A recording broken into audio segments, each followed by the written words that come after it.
Okay. ఈయన తిన్నాడో నేను అనట్లా. Recommended by government డబ్బు ఎవరు తిన్నా ఎవరు రికమెండేషన్ చేసినా అది శిక్ష అనుభవించవలసిందే. ఇది పబ్లిక్ మనీ, అది ఎవరైనా సరే. అయితే మీరు ఇందాకలు అన్నారు మీరు ఆయన మీద బెయిల్ అంటే కేసుని మీరు బెయిల్ వస్తుందా బెయిల్ రాదా అవన్నీ నేను డిస్కస్ చేయట్లే. ఇది investigation, part of the investigation. నేను వాటి కోసం చెప్పట్లేదు. ఆయన అరెస్ట్ చేసింది మీరు ఖండిస్తారా, మీరు సమర్థిస్తారా అని మిమ్మల్ని అడిగారు. మీరు నాతో ఏం చెప్పారు? సమర్థించను. ఎందుకు సమర్థించను అన్నారు? ఆ వ్యాఖ్యలు అలా ఉన్నాయి కాబట్టి. కనుక ఇప్పుడు అరెస్ట్ని ఎవరు ఖండించరు. చట్టం యాజ్ అత్యున్నత న్యాయస్థానం కానీ న్యాయస్థానం ఏం చెప్తే, లా ఏం చెప్తే అది వినాల్సిందే. మన రాజ్యాంగం ఏం చెప్తుందో, లా ఏం చెప్తుందో వినాలి. అంతే తప్ప మనం అది తప్పు జరిగిందని అంటానికి లేదు. వాళ్ళని చట్టం ప్రకారం అరెస్ట్ చేశారు, లా ప్రకారం కోర్టులో ప్రొడ్యూస్ చేస్తారు. జడ్జి గారు ఏ తీర్పు ఇస్తే ఆ తీర్పు అందరూ అనుభవం ఉండాల్సిందే, భద్ర ఉండాల్సిందే. ఖచ్చితంగా. కానీ పోసాని కృష్ణమురళి నేను ఆల్రెడీ చెప్పేశాను, అంటే తెల్ల జెండా ఎక్కిచ్చేశారు. మీరు తెలిసే ఉంటారు మీకు, నేను రాజకీయంగా ఎలాంటి విమర్శలు చేయను, ఒకవేళ ఎవరైనా హర్ట్ అయితే సారీ అని కూడా చెప్పి అన్నారు కదా, మరి అది ఎందుకు యాక్సెప్ట్ చేయలేకపోయారు? నేను ఒక మాట అంటాను, అంటే నేను అంత మాట అనలేను కానీ నేను మొత్తం టోటల్ శుభ్రంగా తిట్టి ఇంగ్లీష్ ఆయన ఇచ్చిన మనకి వెళ్ళిపోయి వదిలి సరిపోయింది, ఒక సారీ అని చెప్తే సరిపోతుందా? తెలుగులో మనం నేర్చుకుంది క్షమించు అంటే సరిపోతుంది. ఆ 5 నిమిషాలు నువ్వు ఎంత బాధపడి ఉంటావు, ఆ 5 నిమిషాలు నీ మనసు ఎంత స్తోభించి ఉంటుంది కదా. నువ్వు 2 సంవత్సరాల తర్వాత సారీ చెప్తున్నావు. 2 సంవత్సరాలు ఎంత నరకం అనిపించుంటారు ఆ కార్యకర్తలు, ఎంత నరకం అనిపించారు వాళ్ళ ఫ్యామిలీ మెంబర్స్. కన్నీరు పెట్టుకుంది రేణు దేశాయ్ గారు. నన్ను లాక్కండి దీంట్లోకి, దయచేసి ఈ ఊపులోకి, రాజకీయ ఊపులోకి నన్ను లాక్కండి, నాకు ఏమి సంబంధం, మా ఫ్యామిలీలకి ఏమి సంబంధం అని అడిగింది. అప్పుడు కనబడలేదా, మీకు సిగ్గు లేదా అని అడుగుతున్నా.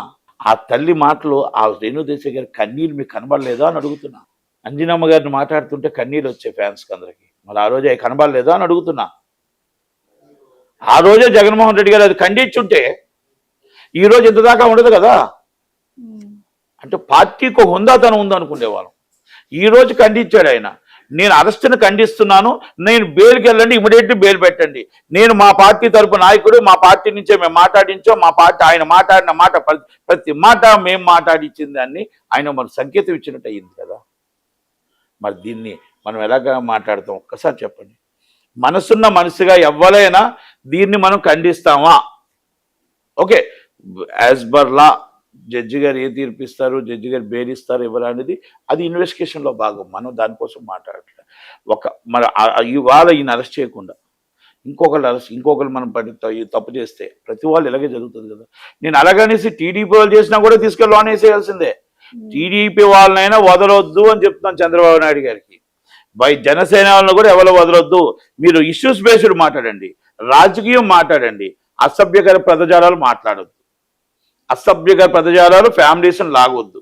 అది అందరికీ వర్తిస్తుంది, దయచేసి వర్తిస్తుంది. ఈ కేసులు వాళ్ళకే కాదు ప్రతి వాళ్ళకి వర్తిస్తుందని గుర్తుపెట్టుకోండి. మీ ఫ్యామిలీ సఫర్ అవుతారని గుర్తుపెట్టుకోండి. అంతే తప్ప మేము ఈరోజు మా గవర్నమెంట్ ఉంది మేము ఏమైనా మాట్లాడేస్తామంటే ప్రజలు గమనిస్తున్నారు. మీరు అసెంబ్లీలో చంద్రబాబు నాయుడు గారిని బోర్మని ఏడిపించిన బాధ చూసే మీకు 11 సీట్లు ఇచ్చారు. మీకు చంద్రబాబు నాయుడు గారిని అరెస్ట్ చేసి 52 రోజులు కన్నీరు పెట్టి చూసే మీకు 11 సీట్లు ఇచ్చారు. అందుకే చెప్తున్నాను, యువతల వాళ్ళు తప్పు చేస్తే కూడా అవతల వైపు వెళ్తారు. దయచేసి ఇవన్నీ కూడా మనం రాజకీయంగా ప్రజలు మనల్ని గమనిస్తున్నారని మనం చూడాలి. మనం ఏదైనా చెయ్యొచ్చు కానీ ప్రజలు మనల్ని గమనిస్తున్నారు. 5 సంవత్సరాలకు హక్కు వాళ్ళకి వస్తుంది అని మాత్రం మనం గుర్తుపెట్టుకోవాలి. కానీ సార్ జీవి రెడ్డి రాజీనామా చేశారు, అయితే ఆయనని గర్వాపసి వచ్చే పరిస్థితి ఉంది అని చెప్పేసి కూడా మాట్లాడుకుంటున్నాం మీడియాలో. కానీ ఇక్కడ ఏంటంటే ఇది అంటే క్యాడర్ నుంచి వ్యతిరేకత వస్తుంది కాబట్టి చంద్రబాబు నాయుడు కానీ పవన్ కళ్యాణ్ కానీ ఈ అరెస్ట్ చేయించారు అని చెప్పేసి అంటున్నారు. క్యాడర్ నుంచి బాధ ఉంది, క్యాడర్ మాత్రం ఫీల్ అవుతున్నారు అనేది వాస్తవం. క్యాడర్ మీరు చెప్పినా అవునన్నా కాదన్నా జీవిరెడ్డి గారి విషయంలో చాలా మంది కార్యకర్తలు అందరూ కూడా మనోభావాలు దెబ్బతిన్నాయి. అంటే మంచి చేస్తే ఆయన్ని ఈ విధంగా చేయడం ఏంటి, గత పాలకులు చేసిన తప్పుని మరి చూసి చూడనట్టు ఎరుపమండం ఏంటి అనేది కూడా దాని మీద నడుస్తుంది. ఆ విషయంకి ఈ విషయంకి సంబంధం లేదు. ఈ విషయం టెక్నికల్ ఎవిడెన్స్ ప్రకారం ఒక చట్టం తన పని తను చేసేది. ఎక్కడో ఉన్న బనగాలపల్లి పోలీస్ స్టేషన్, రాయచోటి పోలీస్ స్టేషన్కో ఇవన్నీ మొత్తం చంద్రబాబు నాయుడు గారు ఫోన్ చేసి చెప్తారేంటి, లేకపోతే లోకేష్ గారు పవన్ కళ్యాణ్ గారు చెప్తారేంటి? ఒక ఇన్స్పెక్టర్ అయినా ఒక స్టేషన్ హౌస్ ఆఫీస్లో ఆ కేసు వచ్చింది. ఆ కేసు ఫైల్లో ఆటోమేటిక్గా crime every month is crime file is rating, మొత్తం ఎవరి మంత్ ఈజ్ క్రైమ్ ఫైల్, ఏం జరిగింది, ఏ పొజిషన్లో, ఏ స్టేటస్లో ఉంది, ఎస్పీకి చెప్తూ ఉండాలి. ఎస్పీకి చెప్తూ ఉన్నప్పుడు ఈ కేసు ఎందుకు మీరు ఇన్వెస్టిగేషన్ చేయట్లేదు, ఎందుకు మీరు పక్కన పెట్టారు, ఎందుకు మీరు ఏం ఎవిడెన్స్ దొరకలేదా, లేకపోతే ఎవిడెన్స్ లేకపోతే క్లోజ్ చేయండి. వాళ్ళకుంటే క్రైమ్ రిపోర్ట్ ఉంటుంది, క్రైమ్ కంటూ వాళ్ళ స్టేషన్ హౌస్ ఆఫీసర్కి ఆ బాధ్యతలు ఉంటాయి. కనుక ఆ బాధ్యతలో భాగంగా ఆయన చేశాడు. కానీ లేకపోతే పవన్ కళ్యాణ్ గారు చెప్పి సార్ నేను అరెస్ట్ చేశాను సార్ నేను చంద్రబాబు నాయుడు గారు అరెస్ట్ చేసిన అంటే ఆయనకి అంటే యాక్సెస్ ఉంటుందా కదా. కనుక చట్టం తన పని తను చేసుకుపోయింది. పోసాన కృష్ణమురళి గారి లాగా ఏ ఫ్యామిలీని ఎవరిని తిట్టకుండా మనం ఏ పార్టీ నుంచి అయినా సరే ఇష్యూస్ బేస్డే మాట్లాడాలి తప్ప జగన్మోహన్ రెడ్డి గారైనా, చంద్రబాబు నాయుడు గారైనా, పవన్ కళ్యాణ్ గారైనా విలువలు హుందాతనాన్ని పోస్ట్కి వాల్యూ ఇవ్వాల్సిన బాధ్యత మనకుంది. అంటే ఇది రెడ్ బుక్ లో భాగమే అని అనుకోవచ్చు అంటారా? రెడ్ బుక్ చట్టం అమ్మా, చట్టం తన పని తాను చేసిపోతుంది. రెడ్ బుక్ అంటే ఇప్పుడు ఏమైనా అన్యాయంగా అరెస్ట్ చేశారేంటి? చెప్పేశారు కదా లోకేష్ నేను గారు. ఒక మాట అమ్మా, నేను ఫస్ట్ మిమ్మల్ని అడిగాను సమర్థిస్తారా అని అడిగాను. ఎందుకు సమర్థించనన్నారు? ఇది రెడ్ బుక్లో భాగం అని మీరు చెప్పొచ్చుగా. కాదు కదా. మీరు సమర్థిస్తారని ఎందుకు అడిగాను? ఆ వ్యాఖ్యలు మీరు విన్నారు కాబట్టి, అందరూ విన్నారు కాబట్టి. మీరు సమర్థించనని ఎందుకు అన్నారు? తప్పు జరిగింది కాబట్టి. మళ్ళీ రెడ్ బుక్ ఎక్కడి నుంచి వస్తుంది? రెడ్ బుక్ అంటే తప్పు జరిగిన రెడ్ బుక్లో రాసి ఉంటారని అర్థమే కదా.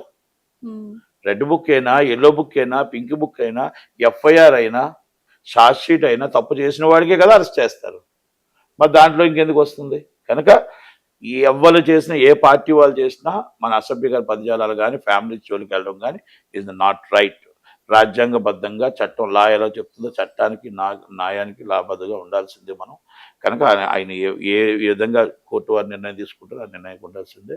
కనుక జగన్మోహన్ రెడ్డి గారు మాత్రం ఆ రోజు ఈ మాటలు అసభ్యకరంగా మాట్లాడిన మాటలు లేడీస్ని ఖండించి ఉంటే ఆయన హుందాతనంగా ఉన్నాం. ఈ రోజు ఆయన అరెస్ట్ను ఖండించారు. Thank you very much. ఆయన అడ్వకేట్ వచ్చాడు. సరే, ఇందులో ఇంకోటి ఏంటంటే, అంటే ఈ కక్ష సాధింపులు జరుగుతున్నాయి చర్యలు. సో ఈయన తర్వాత నెక్స్ట్ ఎవరు ఉన్నారు అని అంటే రోజా, పేరు నాని, కొడాలి నాని అని చెప్పేసి పేర్లు బయటకు వస్తున్నాయి. ఎవరు తప్పు చేస్తే వాళ్ళు అరెస్ట్ చేస్తారు.